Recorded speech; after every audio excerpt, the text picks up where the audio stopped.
साथ मैं हूं ऋतिक सविता। स्वागत है आपका एसपीएन 9 न्यूज के इस खास प्रोग्राम में। और प्रोग्राम की शुरुआत करेंगे महागठबंधन से। मैंने गठबंधन इसलिए यूज नहीं किया क्योंकि अब अखिलेश यादव जो है केजरीवाल के साथ नजर आ रहे हैं। पहले ये कयास लगाया जा रहा था कि अखिलेश यादव जो है राजा भैया के साथ गठबंधन करेंगे, मायावती भी उनका साथ दे देंगी, जयंत चौधरी, चंद्रशेखर आजाद जैसे तमाम जो नेता हैं वो भी अखिलेश का साथ दे देंगे, जो क्षेत्रीय दल है वो क्षेत्रीय दल भी अखिलेश के साथ आ जाएंगे। तो एक गठबंधन की बात चल रही थी कि निकाय चुनाव के पहले एक गठबंधन होगा जो कहीं ना कहीं योगी सरकार को बहुत पीछे कर देगा, यानी कि योगी सरकार को हरा देगा। लेकिन अब वो तस्वीर जो सामने आई है जिसमें साफ तौर पर दिख रहा है कि अब अखिलेश के साथ केजरीवाल नजर आ रहे हैं। तो क्या महागठबंधन होने की बात चल रही है? क्या यहां पर अखिलेश यादव भी पीएम बनने की सोच रहे हैं? और महागठबंधन अगर होता है तो क्या लोकसभा चुनाव में यहां पर योगी आदित्यनाथ जो सपना देख रहे हैं पीएम बनने का वो टूट जाएगा, या फिर मोदी की सरकार की जो कुर्सी है यानी कि मोदी की जो कुर्सी है वो भी खतरे में है? इन तमाम सवालों को लेकर हमारे साथ बात करने के लिए मौजूद है क्रांति। बहुत बहुत स्वागत है मैम आपका। देखिए, राजा भैया को लेकर जिक्र कर लेते हैं। राजा भैया ने शंखनाद किया, पूजा अर्चना की,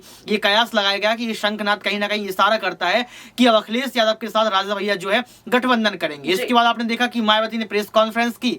उस प्रेस कॉन्फ्रेंस में साफ तौर पर कह दिया कि यहाँ पर विधानसभा और लोकसभा चुनाव में जो है हम साथ नहीं है, लेकिन निकाय चुनाव का कोई जिक्र नहीं किया। तो ये कयास लगाया जा रहा है कि निकाय चुनाव में तो मायावती साथ में आएंगी, यानी कि गठबंधन होगा। दूसरी तस्वीर, तीसरी तस्वीर आपने देखा कि यहाँ पर जो जयंत चौधरी हैं, जब खतौली आजमपुर में आपने देखा होगा जब वहां से जो है आसिम रजा हार गए तो यहाँ पर जयंत चौधरी ने कहा कि हम जश्न नहीं मनाएंगे। मदन भैया भले ही जीत गए लेकिन बीजेपी पार्टी ने लोकतांत्रिक मूल्यों का हनन किया है। तीसरी तस्वीर हो गई। चौथी तस्वीर आपने देखी होगी जयंती, कल की ही तस्वीर है, जिस तस्वीर में अखिलेश यादव, भगवंत मान और जो है केजरीवाल तीनों एक साथ नजर आते हैं। ये कौन सी चार तस्वीर जो मैंने जिक्र किया, क्या लगता है आपको, महागठबंधन का इशारा है क्या? देखिए, अब महागठबंधन को लेकर के लगातार सबसे पहले तो चर्चा होती ही रही है। हम जनता से बात भी करते हैं, उस दौरान भी हम उनसे भी सवाल पूछते हैं।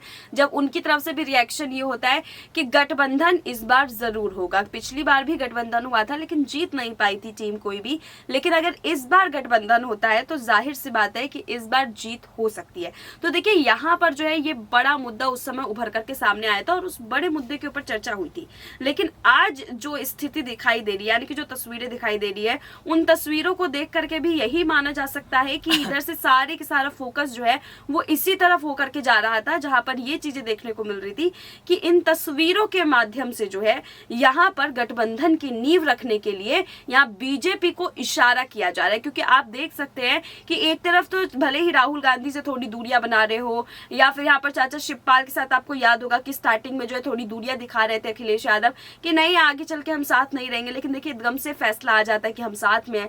तो यहाँ पर देखिए उत्तर प्रदेश की राजनीति में जो है पहले छोटे मोटे से अटकलें लगती हैं, फिर उसके बाद कुछ तस्वीरें सामने निकल करके आती है और उन तस्वीरों के बाद जो है यहाँ पर एक बड़ा भंडाफोड़ होता है और वो लास्ट में आकर के एक हेडलाइन के तौर पर सामने आती है कि चलिए गठबंधन। लेकिन सबसे बड़ी बात ये निकल कर आती है कि आज गठबंधन की बात चल रही है निकाय चुनाव के पहले, और महागठबंधन की बात भी चल रही है, यानी कि आप समझ सकते हैं कि लोकसभा चुनाव पर सबकी जो है यहाँ पर तैयारियां दिख रही है। यहाँ पर अखिलेश यादव ने साफ तौर पर कह दिया है कि नरेंद्र मोदी साहब अपनी आप उल्टी गिनती करना शुरू कर दीजिए। तो मतलब सोचिए ना कि अखिलेश यादव भी जो है लगातार मोदी को झड़प दे रहे हैं, उनको सिखा रहे हैं कि आप उल्टी गिनती करना शुरू कर दीजिए। अगर नरेंद्र मोदी ने एक टिप्पणी कर दी कि 400 दिन बाकी है, इसका मतलब ये है कि 400 दिन तक एक के बाद एक सौगात देंगे। लेकिन यहाँ पर अखिलेश यादव नरेंद्र मोदी पर क्यों निशाना साध रहे हैं, पहला सवाल। दूसरा सवाल ये रहेगा कि राजा भैया जो गठबंधन की बात लेकर लगातार सामने तस्वीरें आ रही है, कयास लगाए जा रहे हैं कि राजा भैया साथ आएंगे, तो आज क्या सच में जो है बीजेपी पार्टी बहुत मजबूत पार्टी है? क्या आज सच में विपक्ष को एक होना ही पड़ेगा? क्योंकि लगातार कहा जाता है कि विपक्ष जब तक एक नहीं होगा तब तक जो है बीजेपी पार्टी को उखाड़ फेंकना सत्ता से मुश्किल का काम है। देखिए ऋतिक, यहाँ पर सबसे पहले तो हमें ये समझना ही पड़ेगा कि प्रधानमंत्री नरेंद्र मोदी और उनका गुट जो है वो बेहद ही मजबूत है। उनकी टीम में जितने लोग हैं वो बड़े बड़े पद पर तो बैठे हैं, लेकिन उसी के साथ जनता के दिलों में वो एक बड़े चेहरे के तौर पर जाने जाते हैं। देखिए, उनके चेहरा ही इतना काफी होता है कि उनके चेहरे के ऊपर जनता वोट दे जाती है।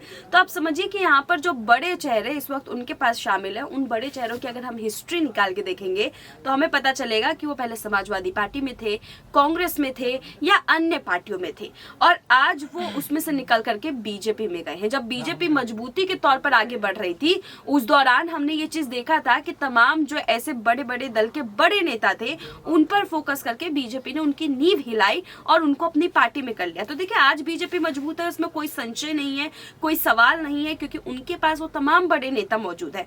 और वहीं पर बात रही यहाँ पर समाजवादी पार्टी की, कांग्रेस की, तो देखिए ये लोग आज इसलिए कमजोर है क्योंकि उनके अंदर का जो मजबूत नींव था वो उसमें से निकल करके बीजेपी में लेकिन शामिल एक बात और निकल कर आती है, जहां महागठबंधन की बात चल रही है, जहां तमाम क्षेत्रीय दल राजा भैया जो अखिलेश का साथ दे रहे हैं, केजरीवाल भी अखिलेश के साथ नजर आ रहे हैं, तेजस्वी यादव भी अखिलेश के साथ नजर आ रहे हैं, मतलब तमाम जो क्षेत्रीय दल हैं, जो राज्य स्तर की पार्टियां, वो अखिलेश और केजरीवाल के साथ ही जा रही हैं। कांग्रेस पार्टी का जिक्र करना चाहूंगा, कांग्रेस पार्टी के साथ महागठबंधन क्यों नहीं करते हैं लोग? कांग्रेस पार्टी को जो है, कांग्रेस पार्टी तो राष्ट्रीय स्तर की पार्टी भी है, और सबसे बड़ी बात निकल कर ये आती है कि केजरीवाल 2027 में मजबूत पार्टी बन पाएंगे, क्योंकि उनके पास इतने नेता नहीं है, इतना चेहरा नहीं है कि वो राष्ट्रीय स्तर का यानी कि लोकसभा चुनाव जो है अकेले लड़ सकें।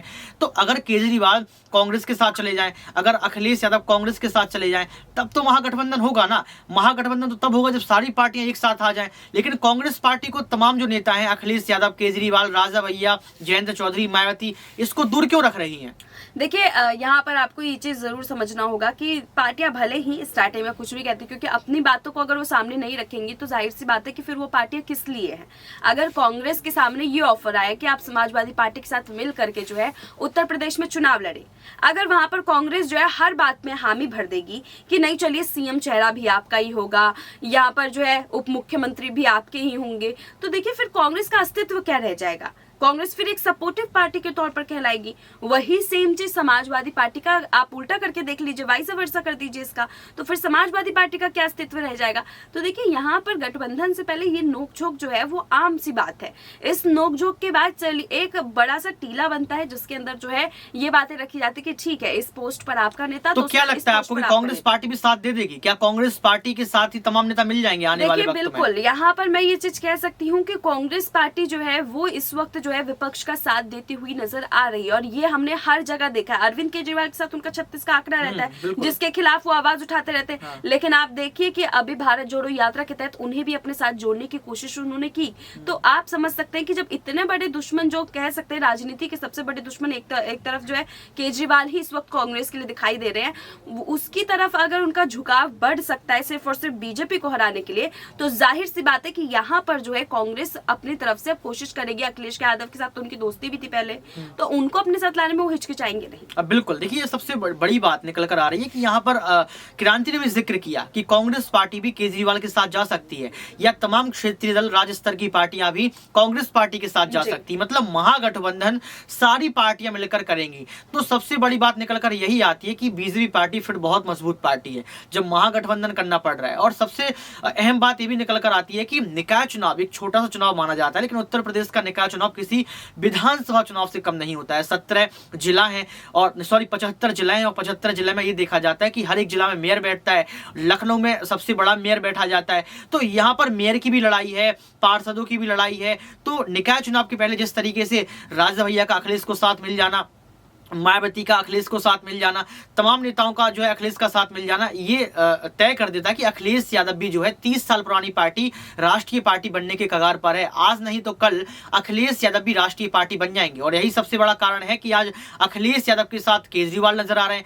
केजरीवाल जो है, जैसा कि जिक्र किया क्रांति ने कि भारत जोड़ो यात्रा कांग्रेस की जब दिल्ली पहुंचती है तो उनको भी जोड़ने का काम किया। तो तमाम पार्टियां अगर एक हो जाती हैं तो कहीं ना कहीं महागठबंधन हो जाएगा। और महागठबंधन अगर होता है तो ये तय है कि बीजेपी पार्टी को एक बड़ा झटका लोकसभा चुनाव में लग सकता है। लेकिन दोस्तों, मैं आपसे पूछना चाहूंगा कि इन महागठबंधन में कौन सी एक ऐसी पार्टी रहेगी जो कहीं ना कहीं इन तमाम पार्टियों को एक झटका दे सकती है? क्या अखिलेश यादव कोई सीक्रेट प्लान बना रहे हैं, या फिर केजरीवाल भी कोई सीक्रेट प्लान बना रहे हैं? आज के लिए सिर्फ इतना ही। देखते रहिए SPN9 न्यूज।